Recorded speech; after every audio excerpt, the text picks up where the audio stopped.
Hello everyone. आज हमारे साथ हैं एलन ऑनलाइन के दो शाइनिंग स्टार्स जिन्होंने ट्वेल्थ बोर्ड के साथ नीट एग्जाम क्रैक किया है और वो भी बहुत अच्छी रैंक के साथ। और उन्होंने ये प्रूव किया है कि स्कूल्स के साथ ट्वेल्थ बोर्ड के साथ नीट जैसे एग्जाम को क्रैक किया जा सकता है, वो भी ऑनलाइन पढ़ाई करके। हमारे साथ है तन्मय जग्गा जिन्होंने नीट में 74 रैंक सिक्योर की है और साथ में है देबार्गो बाग जिन्होंने 247 रैंक सिक्योर की है। तो सबसे पहले तो तन्मय एंड देबार्गो आपको ढेर सारी शुभकामनाएं और एलन टीम की तरफ से बहुत सारी बधाई। तन्मय, सबसे पहले मैं जानना चाहूंगा कि आप सभी को बताएं कि आपके ट्वेल्थ बोर्ड में कितने परसेंटेज थे और नीट में आपके मार्क्स क्या रहे। मेरी 12th बोर्ड्स में 97.8% आई थी एंड नीट एग्ज़ाम में मैंने 650 मार्क्स सिक्योर करे। देबार्गो, आप बताएं आपकी नीट में कितने मार्क्स थे और साथ में ट्वेल्थ बोर्ड में आपके कितने मार्क्स थे। सर मेरे 12th बोर्ड्स में 97.6% था और नीट में 630 मार्क्स था और 247 rank. Very good. So students, आप सभी ने ऑब्जर्व किया कि ट्वेल्थ बोर्ड के साथ इतने अच्छे मार्क्स और इतनी अच्छी रैंक सिक्योर की जा सकती है। तन्मय, मैं आपसे पूछना चाहता हूँ कि काफ़ी स्टूडेंट्स के मन में एक डाउट होता है कि जब ट्वेल्थ के बोर्ड चल रहे होते हैं और अपकमिंग एग्जाम होता है नीट, तो इसमें बहुत ज़्यादा कुछ गैप नहीं होता। तो स्टूडेंट्स जनरली कंफ्यूज रहते हैं कि उनको ट्वेल्थ बोर्ड की पढ़ाई करनी चाहिए या नीट की प्रिपरेशन करनी चाहिए, दोनों पैरेलल करनी चाहिए। तो इसको आपने कैसे मैनेज किया। नीट एंड बोर्ड्स का सिलेबस तो एग्जैक्टली सेम ही है एंड दोनों में एनसीईआरटी का भी काफ़ी अच्छा रोल रहता है। तो एनसीईआरटी तो सबसे पहले हमें सिक्योर करनी ही होती है, उसमें पूरा रीड करके रखना होता है और एनसीईआरटी के क्वेश्चंस अगर हम कवर कर ले तो वो हमारे नीट में भी काम आते हैं एंड बोर्ड्स में तो उनका अच्छा रोल होता ही है। ओके, तो उससे हम कवर कर सकते हैं। Okay, it's very good. And Debargho, आप बताएं कि जो लास्ट में एक गैप मिलता है हमको, अगर हम लोग देखें बोर्ड एग्जाम के, तो nearly upon mid of March लेकर चलते हैं कि वो एग्ज़ाम कंप्लीट हो जाता है और फर्स्ट वीक ऑफ मई में हमारा नीट एग्ज़ाम होता है। तो ये जो बीच का गैप होता है, इसको आपने कैसे यूटिलाइज किया अपने नीट की प्रिपरेशन के लिए। सर बीच के गैप में जितने भी सब्जेक्ट थे उनके सारे चैप्टर्स को रिवाइज किया था और एलन की तरफ से जितने भी टेस्ट कंडक्ट किया गया था वो सारे टेस्ट दिए थे। इसकी वजह से वो सारे मिस्टेक्स को एनालाइज किया और उन वो रिपीट ना हो वो इंश्योर किया। ओके, तो क्या रिवीजन स्ट्रैटेजी आपने फॉलो की उसमें। तो सारे सब्जेक्ट के जैसे सारे टॉपिक्स को मैंने एक बार पहले रिवाइज कर लिया था, उसके बाद मैक्सिमम टाइम मैंने क्वेश्चन प्रैक्टिस में ही फोकस किया था। ओके, तो जैसा कि तन्मय आपने बताया कि एनसीईआरटी ओरिएंटेड आपको पढ़ना है, तो मुझे एक चीज़ बताएं कि जब आपका ट्वेल्थ बोर्ड का एग्ज़ाम था और नीट का जो एग्ज़ाम था, दोनों के पैटर्न में डिफरेंस है। एक नियरली अगर हम बात करें तो बिल्कुल ही ऑब्जेक्टिव है नीट का एग्ज़ाम और ट्वेल्थ बोर्ड में सब्जेक्टिव भी आता है। तो डेरिवेशंस एंड ऑल क्या आपको ऑनलाइन मोड में जब आप पढ़ रहे थे तो क्या ये क्लास में करवाए गए थे। जी, हमें डेरिवेशंस ऑनलाइन मोड में करवाए गए थे तो वो हमारे लिए हेल्पफुल भी रहे। ओके, ठीक है, दैट्स वेरी गुड। अच्छा, एक चीज़ मैं आपसे पूछना चाहता हूँ कि जब आप पढ़ाई करते हैं तो लगातार पढ़ना ज़्यादा बेनिफिशियल होता है या ब्रेक लेके पढ़ना ज़्यादा बेनिफिशियल होता है। मेरे अकॉर्डिंगली तो ब्रेक्स लेके पढ़ना बेनिफिशियल रहता है, उससे हम लॉन्गर पीरियड्स के लिए भी स्टडी। ओके, और आप क्या सोचते हैं दिवार। सर मुझे भी यही लगता है कि ब्रेक लेके पढ़ना चाहिए, इससे प्रोडक्टिविटी ज़्यादा होता है। तो उस ब्रेक लेने से क्या फ़ायदा होता है आपको। ब्रेक्स लेने से अगर कोई क्वेश्चन जैसे सॉल्व नहीं हो रहा है उस पर्टिकुलर टाइम पीरियड में, तो उस ब्रेक लेने के बाद हो सकता है वो सॉल्व हो जाए, क्योंकि स्ट्रेस रिलीव होता है। स्ट्रेस रिलीफ होता है। तो स्टूडेंट्स, जैसा कि आपने सुना कि जब हम लोग पढ़ाई कर रहे होते हैं तो लगातार पढ़ाई करना एक अच्छा आइडिया है, पर लगातार पढ़ने के दौरान अगर हम लोग कुछ छोटे छोटे ब्रेक्स ले लेते हैं तो उससे हमारा स्ट्रेस रिलीफ हो जाता है और कई ऐसी चीज़ है जिनको याद करने में हमें समय ज़्यादा लग रहा है, एक ब्रेक लेने के बाद भी अगर हम लोग पढ़ने बैठे तो वो चीज़ें जल्दी याद हो जाती हैं। तो ये भी एक अच्छा तरीका है जब हम लोग पढ़ाई कर रहे होते हैं। और अगर हम लोग बात करें तो आजकल काफ़ी कुछ अगर हम लोग नोटिस करें तो टेक्नोलॉजी का एक बहुत इंपॉर्टेंट रोल हो गया है बच्चों की पढ़ाई में, क्योंकि हार्ड वर्क सभी करते हैं, पर हार्ड वर्क के साथ साथ अगर हम लोग स्मार्ट वर्क करते हैं तो ऑब्वियस सी बात है कि वो हमारी प्रिपरेशन को और ज़्यादा इम्प्रूव करती है। तो क्या लगता है आपको कि जब हम लोग टेक्नोलॉजी की बात करते हैं तो ओवरऑल एलन ऐप आपके साथ एज अ टेक्नोलॉजी जुड़ी हुई थी, तो किस तरह से वो आपके लिए यूज़फुल साबित हुई आपकी पढ़ाई के दौरान। बिल्कुल, टेक्नोलॉजी का बहुत बड़ा रोल रहा है इसमें, क्योंकि एलन का जो डाउट फोरम है उसमें भी जैसे हम क्वेश्चन पोस्ट करते हैं तो फर्स्ट ऑफ ऑल उसमें एआई सोल्यूशन आता है, तो मोस्ट ऑफ द टाइम तो उससे ही सेटिस्फाइड हो जाते हैं, तो इमीडिएट रेजोल्यूशन होता है डाउट्स का। ओके, एंड बाकी भी फीचर्स है, कस्टम प्रैक्टिस जिन्होंने काफ़ी हेल्प। देबार्गो, एक चीज़ आप बताएं सभी स्टूडेंट्स को जो आपको सुन रहे हैं, कभी ऐसा लगा कि बोर्ड्स भी चल रहे हैं और साथ साथ नीट का एग्ज़ाम है, तो एक्सेसिवली प्रेशर आपके ऊपर आ गया हो, तो अगर ऐसा कभी हुआ तो उसको आपने कैसे हैंडल किया? सर कभी इतना प्रेशर तो फील नहीं हुआ क्योंकि बोर्ड्स और नीट का सिलेबस ऑलमोस्ट सेम ही है, तो जो नीट के लिए पढ़ता था वो वही बोर्ड्स में भी काम आ जाते थे, तो प्रेशर कभी भी इतना फील नहीं। ओके।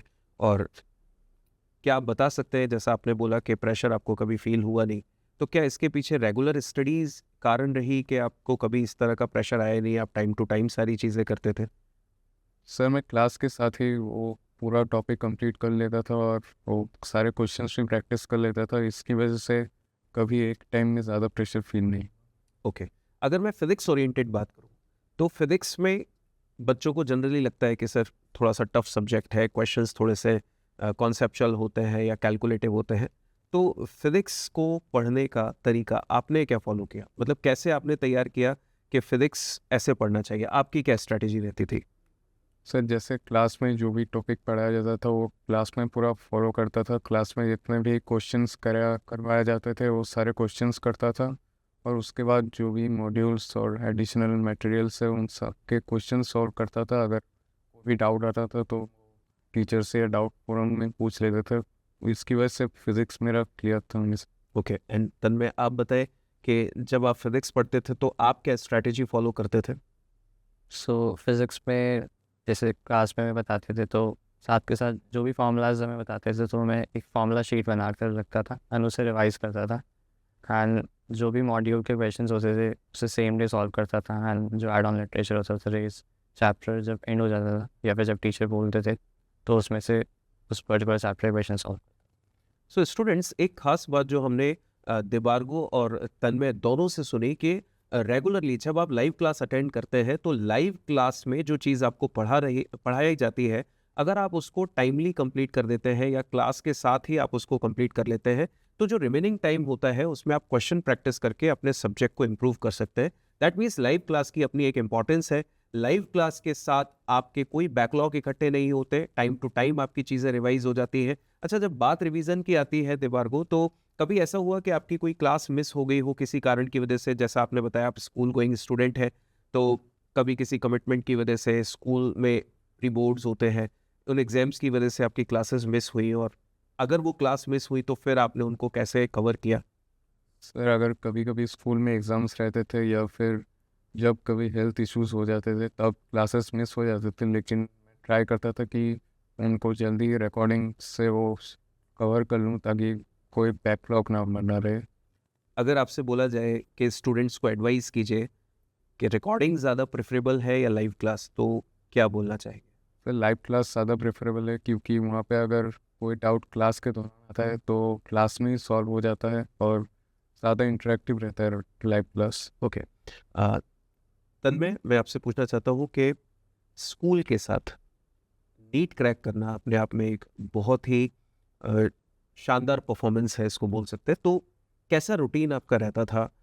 अगर हम बात करें कि आपको अगर पढ़ना है, स्कूल की भी तैयारी करनी है, नीट की भी तैयारी करनी है, तो क्या रूटीन आप फॉलो करते थे? सो जैसे कि मेरी लाइव क्लासेस इवनिंग में होती थी तो सबसे पहले तो लाइव क्लासेस अटेंड करता था मैं। देन लाइव क्लासेस के बीच में कुछ गैप होता था तो उसमें मैं अपना वॉक कर लेता था जिससे स्ट्रेस रिलीव हो जाए। देन जब लाइव क्लासेस एंड होती थी तब मैं जो भी उस दिन हमें टीचर्स ने पढ़ाया होता था सबको सेम डे रिवाइज करता था। एंड जो भी क्वेश्चंस मॉड्यूल में टीचर्स ने बोला होता था कि ये करने हैं एंड जो अपने से भी करने होते थे मॉड्यूल्स में से वो क्वेश्चन सेम डे प्रैक्टिस करता। ओके। एंड आपका क्या रूटीन रहता था देबार्गो? सर मैं लाइव क्लासेस में जो भी पढ़ाया जाता था वो पूरा फॉलो करता था, और क्लास के बीच में अगर कोई ब्रेक होता था तो उसमें थोड़ा ब्रेक ले लेता था, उससे स्ट्रेस रिलीफ हो जाता था, और क्लास के बाद में क्वेश्चन प्रैक्टिस और रिवीजन करता था ताकि जो टॉपिक पढ़ाया गया वो इवन क्लियर हो जाए। ओके। तो इसका मतलब ये हुआ कि सही स्ट्रैटेजी से अगर हम लोग काम करें तो ऑब्वियस सी बात है कि हम स्कूल्स के साथ, अपने बोर्ड एग्जाम के साथ नीट एग्जाम को बड़ी आसानी से क्रैक कर सकते हैं। जैसा कि आप दोनों को अभी सुन रहे थे, तन्मय और देबार्गो दोनों ने बिल्कुल लगभग एक जैसा उनका रूटीन रहता था। तो सही रूटीन अगर हम लोग फॉलो करें, सही स्केड्यूल हम लोग बनाए, टाइम को मैनेज करते हुए चले, तो निश्चित रूप से हमारी जो प्रिपरेशन है वो बहुत ही अलग लेवल की होती है और डेफिनेटली उससे हमको नीट में सक्सेस तो मिलती ही है।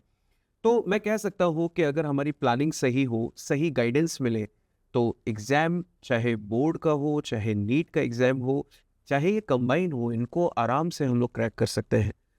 देबार्गो एंड तन्मय, मैं दोनों से आपसे पूछना चाहता हूँ कि आप स्टूडेंट्स को बताएं जो अभी आपके जूनियर्स हैं, कह सकते हो जो अभी 11th में आए हैं या जो अभी 12th में पढ़ रहे हैं और साथ में नीट एग्ज़ाम देने वाले हैं, उनके लिए आप क्या एडवाइस करेंगे? तो आप वन बाय वन बताएं। सबसे पहले तन्मय आप बताएं, क्या एडवाइस आप देना चाहेंगे आपके जूनियर्स को?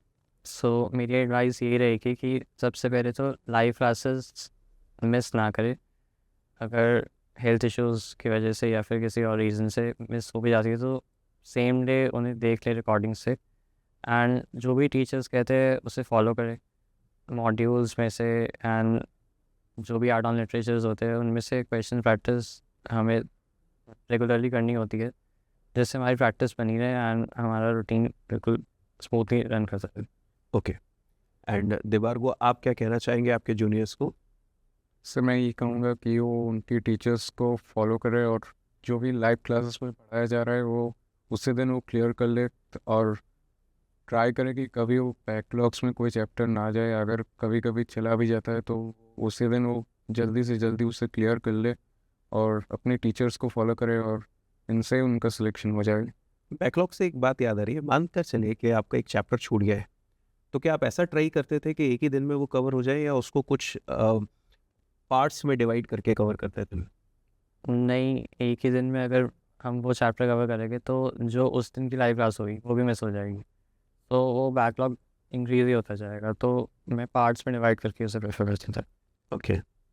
तो ये तो रही हमारी कुछ एकेडमिक्स से रिलेटेड बात, और हमने सुना कि डेफिनेटली तैयारी ऑनलाइन मोड में बिल्कुल की जा सकती है। आप अपने स्कूल के साथ नीट जैसे एग्ज़ाम को क्रैक कर सकते हैं, और ये चीज़ साबित की है देबार्गो और तन्मय ने। अब इस सारे क्वेश्चंस के अलावा कुछ ऐसे हम लोग क्वेश्चंस जिनको हम लोग रैपिड फायर राउंड बोलते हैं, और मैं कुछ क्वेश्चंस आपसे पूछूंगा तन्मय एंड देबार्गो, तो आपके दिमाग में जो भी लगता है आप उसका आंसर दें। एंड बी केयरफुल, ये एक रैपिड फायर है, इसमें सोचने का ज़्यादा समय नहीं मिलेगा, तो जो भी आंसर आप में से देना चाहे। अगर आपको एमबीबीएस के अलावा, एमबीबीएस जब आप कर रहे होंगे तो जो सब्जेक्ट्स होंगे वो तो होंगे ही, उसके अलावा अगर आपको कोई एक सब्जेक्ट बोला जाए कि ये आपको लाइफ टाइम पढ़ना है, तो आप कौन सा सब्जेक्ट प्रेफर करोगे? सो मैं फिजिक्स प्रेफर। फिजिक्स।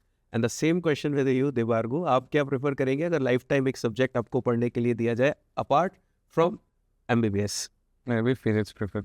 मतलब फिजिक्स इतनी ज़्यादा पसंद है आप दोनों को, कोई कारण फिजिक्स पसंद होने का? क्योंकि जो बच्चे मेडिकल से जुड़े होते हैं उनको फिजिक्स से ज़्यादातर डर लगता है, तो कोई कारण जिसमें आपको फिजिक्स बहुत अच्छी लगती हो? इंटरेस्टिंग थी थोड़ी वैसे। Interesting. And what about you? इसमें ज़्यादा कुछ याद रखने की ज़रूरत नहीं पड़ता, वो फार्मूला से ही सारे काम हो जाते हैं। अच्छा, अगर देबार्गो डॉक्टर नहीं बनते तो दूसरा ऑप्शन आपने कुछ सोच रखा था? मैंने तो सिर्फ डॉक्टर के बारे में सोच कर रखा। ओके, मतलब कोई दूसरा ऑप्शन अपने लिए सेट नहीं किया। एंड में आपने? मैं इंजीनियरिंग। और मैं एक खास बात बता दूं देबार्गो की, कि वैसे तो इन्होंने प्लान ही कर रखा है कि मुझे डॉक्टर के अलावा कुछ नहीं बनना है, पर देबार्गो ने जेई एडवांस भी क्रैक किया हुआ है with very good rank 4259। Am I right? Yes. तो इसका मतलब इनके पास दोनों स्ट्रीम्स खुली हुई हैं और दोनों अच्छी रैंक्स के साथ अच्छे कॉलेजेस भी इनको मिल सकते हैं, बट ये जैसा कि इनका सपना है कि इनको डॉक्टर ही बनना है, तो उसी स्ट्रीम में ये जाना चाहते हैं। अच्छा, कोई स्ट्रेस रिलीफ एक्टिविटी तन में? मैं वॉक करता था। आप वॉक करते थे? अच्छा, और आप? वॉकिंग। आप भी दोनों वॉक, मतलब वॉक में कुछ ऐसा है कि वॉक करने से स्ट्रेस रिलीफ हो जाती है कुछ अलग सी कोई चीज़ आपको ऐसा लगता हो? ये घर में इजीली कर सकते हैं। घर में इजीली कर सकते हैं। अच्छा, घर से एक बात याद आई मुझे, ऑनलाइन मोड में जब आप पढ़ रहे थे तो क्या फ़ायदा आपको नज़र आया कि यस, ऑनलाइन मोड में जब हम लोग पढ़ रहे हैं तो क्या एक अलग सा फ़ायदा है जो आपको फील हुआ ड्यूरिंग द स्टडीज़? पहले आप।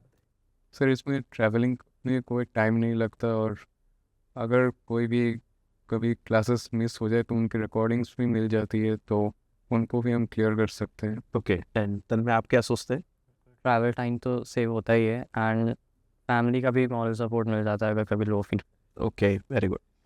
Favourite TV show Tarak Mehta का। एंड आपका? तारक मेहता का उल्टा चश्मा। अच्छा, दोनों सेम ही, मतलब कोई कारण उसके लिए पीछे, मतलब दिमाग नहीं लगाना पड़ता, कॉमेडी शो टाइप्स? हाँ। गुड। अच्छा, favourite sports? Football. Football. Cricket.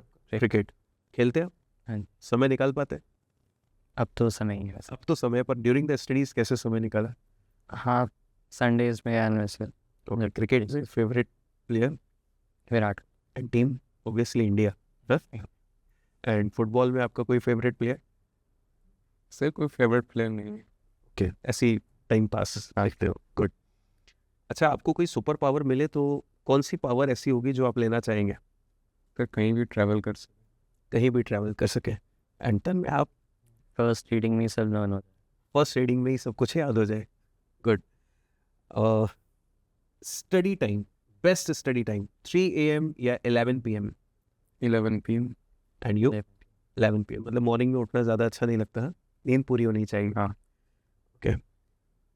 Tougher exam, NEET या बोर्ड्स? नीट। दोनों ने नीट बोला है। अच्छा, कभी ऐसा हुआ कि पढ़ते हुए नींद आ गई? हुआ आपके साथ? कभी नहीं हुआ। मतलब ये कॉमन है, पढ़ते हुए नींद आ सकती है, किसी को भी आ सकती है। और अच्छा, उसके लिए कोई बहाना आपने कभी बनाया कि पढ़ते हुए नींद आ गई और पीछे से पेरेंट्स ने आपको टोक दिया कि ऐसे कैसे सो रहे हो, ऐसा कभी? नहीं, बहाना तो बनाने की नीड नहीं पड़ी। ओके, ठीक है। अच्छा, फेवरेट स्टडी स्नैक्स, मतलब जब आप पढ़ाई कर रहे होते हैं तो पढ़ाई करते हुए कभी कुछ ऐसा लगे कि कुछ खाने का मन हो रहा है, तो वो कौन सा फूड है जो आप सबसे ज़्यादा लेना पसंद करते हैं during the studies? Chips and fruits. Okay, तो सुना आपने देबार्गो और तन्मय को बिल्कुल कॉमन लिया, और आप देख सकते हैं, आप इन दोनों को सुन रहे हैं बहुत देर से, आपने ऑब्जर्व किया कि बहुत ही सिंपल लिविंग, दैट मीन्स कि आप जब अपने टारगेट को आपने निर्धारित कर लिया है, आपको एक डॉक्टर बनना है, आपने अपना गोल सेट कर लिया है, तो बिल्कुल आप उसी की तरफ बढ़िए। मतलब आपको बाकी दूसरी चीज़ों में भी इंटरेस्ट अगर है तो डेफिनेटली आप अपनी उन इंटरेस्ट को पूरा करते हुए भी सारी चीज़ें कवर कर सकते हैं, और ये दोनों उसका सबसे बेस्ट एग्जाम्पल है। Thank you Tanmay and thank you Debargho. आप दोनों सभी बच्चों के लिए इंस्पिरेशन है, एंड डेफिनेटली बच्चे जब आपको सुनेंगे तो आपसे इंस्पायर होंगे, मोटिवेट होंगे। तो thank you so much and wish you all the best.